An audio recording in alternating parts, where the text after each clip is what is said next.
तर मित्रांनो आम्ही आलो होतो हरिहरगडावर. तिथे बघितलं तर एवढी गर्दी, विचार करा एखादी माणूस खाली पडला तर. नमस्कार मित्रांनो, मी पवन. आज आपण निघालो आहोत महाराष्ट्रातील सर्वात अवघड किल्ल्यांपैकी एक हरिहर किल्ला अनुभवायला. तर चला सुरू करूया आजचा भन्नाट प्रवास. सकाळी आम्ही तिघे ऑटोमध्ये बसलो आणि प्रवासाला सुरुवात केली. गाणी सुरू झाली आणि प्रवासाची मजाच काही वेगळी होती. गाण्याचा बीट लागला आणि आमच्या एका मित्राला काही आवडलं गेलं नाही. तिथेच आमची खरी मजा सुरू झाली. ऑटो मधून दिसणारे हिरवेगार डोंगर, ढगांनी भरलेला आकाश आणि थंडगार वारा प्रत्येक क्षण कॅमेऱ्यात कैद करण्यासारखा होता. आम्हाला वाटलं होतं की हरिहर किल्ला लगेच दिसेल, पण आधी एक मोठा डोंगर चढावा लागला. आणि खरं सांगायचं तर त्या डोंगराने आमची अक्षरशः जिरवली. दम लागला, पाय दुखायला लागले.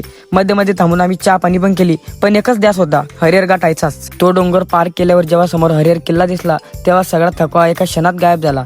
किल्ल्याच्या दिशेने जाताना वातावरण ढगांनी भरलेलं होतं. त्यास ट्रॅकरची चांगलीच गर्दी होती, पण त्या धुक्यातून चालण्याची मजा काही वेगळीच होती. आता सुरू झाली हरिहरची खरी ओळख. त्या उभ्या दगडी पायऱ्या, प्रत्येक पाऊल काळजीपूर्वक टाकत आम्ही वर चढलो होतो. थोडी भीती होती, पण त्याहून जास्त उत्साह होता. प्रसिद्ध पायऱ्या पार केल्यानंतर आम्ही हरिहर किल्ल्याच्या पहिल्या दरवाजापाशी पोहोचलो. इथून दिसणारा नजारा इतका सुंदर होता की काही क्षण तिथेच थांबून तो मन भरून पाहिला.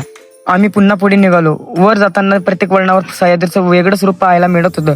थंडगार वारा, आजूबाजूचे उंच डोंगर आणि ढगांमधून डोकावणारा निसर्ग प्रत्येक क्षण अनुभवण्यासारखा होता. जसं जसं आम्ही पुढे चढत गेलो तसं दृश्य अजूनही सुंदर होत गेलं. मध्येच थांबून आम्ही भरपूर सिनेमॅटिक शॉट सुद्धा घेतले. शिखरावर पोहोचल्यावर काही वेळाने ढग बाजूला सरकली आणि समोर उघडलेलं सह्याद्रीचं अप्रतिम सौंदर्य, तो नजारा कॅमेऱ्यात तर काहीच झाला, पण मनात कायमचा साठून राहिला. यानंतर आम्ही निसर्गाचे आणि किल्ल्याचे भरपूर सिनेमॅटिक शॉट घेतले. प्रत्येक फ्रेम आठवून बनत होती. मग आम्ही शूट करून पुढे निघालो. पुढे जाताना बघितलं तर मस्त एक तलाव होतं. त्याच्याच पुढे महादेवाची पिंड होती. महादेवाचं दर्शन घेतलं. मग आम्ही पुढे जायला निघालो. आणि एवढा सगळा ट्रेक करूनही आमचा उत्साह कमी झाला नव्हता. आणि हो, हा सीन कोणत्या मूवी मधला आहे कमेंट मध्ये नक्की सांगा. तरी आमची मस्ती जिरली नाही. वातावरण बघून आम्ही थोडा व्यायाम सुद्धा काढून घेतला आणि त्या निसर्गाचा पुरेपूर आनंद घेतला. कारण ट्रेक म्हणजे फक्त किल्ला चढणं नाही, तर मित्रांसोबत बनवलेला आठवणी आयुष्यभर जपणं असतं.